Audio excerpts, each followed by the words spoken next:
attended the Future Investment Initiative. Now, the trip comes barely a week after the president attended another meeting in China. The latest visits push his total trips since taking office to 38, about 10 more than his predecessor Uhuru Kenyatta. In the same period, 1 year, 13 months, KTN's political affairs reporter Emmanuel interrogates the expensive travels.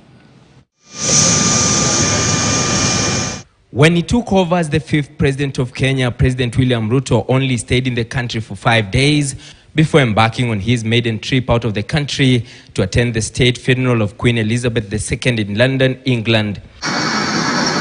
Since then, the head of state has been on an overdrive, traveling at least once, sometimes twice every month for the past 13 months, making 38 trips so far. On those trips, Ruto's favorite destinations have been to the United States of America, Ethiopia, Tanzania, and Uganda, where he has visited 3 times each.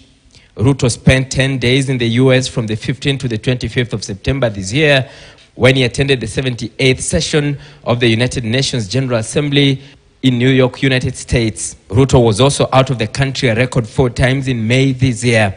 The president has also visited the United Kingdom, France, and Burundi twice. I am highly encouraged by the evidence demonstrated here that China's business community is fully attuned to Kenya's immense potential as a dynamic and most highly promising destination in our continent. Recently, the head of state made a low-key trip to Saudi Arabia, where he attended the Future Investment Initiative at the King Abdulaziz International Conference Center. And after the 2-day trip, Ruto jetted back into the country Wednesday morning, hitting the road running with plans to receive King Charles III, who is expected in the country next Tuesday. The many trips have come at a cost to the taxpayer. According to the report of the Control of Budget, the Office of the President spent 2.369 billion on travel, hospitality, and maintenance of motor vehicles alone for the period October 2022 to March 2023, compared to President Uhuru Kenyatta's expenditure during the same period last year, which was Kenya shillings 852 million. Out of this, President Ruto's office spent 541 million shillings for the same period on domestic and international travel, compared to Uhuru's 218 million shillings for the same period last year. In his first year in office, between April 9th, 2013 and the same period in 2014, Kenyatta made 28 trips, with Ruto, who seems to walk in his footsteps, making 6 more trips than Uhuru in the same period, from September 13th, 2022 to September 13th, 2023.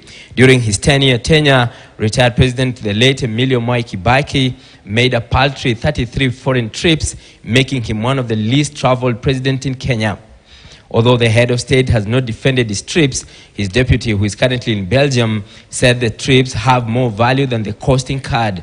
For the time you have been in office, you have spent 3 times what your predecessor spent on local and international travel.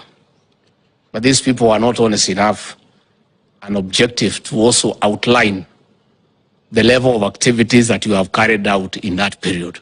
Just like his predecessor, President Ruto's trips have been focusing on getting more loans, with Ruto borrowing a whopping 1 trillion shillings in the past year. The recent trips come barely a month after the government halted non-essential travels by public servants to cut on spending. Emmanuel KTN News, Nairobi. Now, if you're a resident of the capital of Nairobi, county number 047, you might see a few changes. Now, this is because hockey